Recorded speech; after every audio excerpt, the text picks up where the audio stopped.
From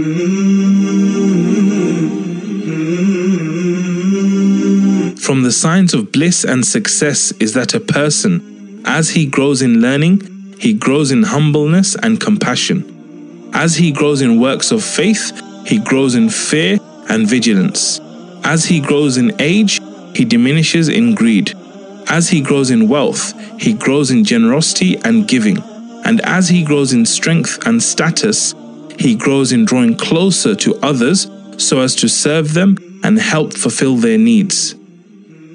From the signs of misery is that a person, as he grows in learning, he grows in pride and conceit. As he grows in works of faith, he grows in boasting, belittling others, and having an inflated opinion about himself.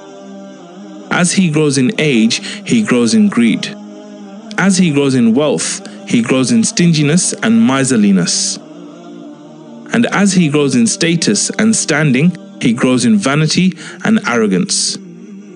All these matters are trials and tribulation from Allah, by which He tries His servants. Through it, He makes some happy and blissful, while others are made wretched and miserable.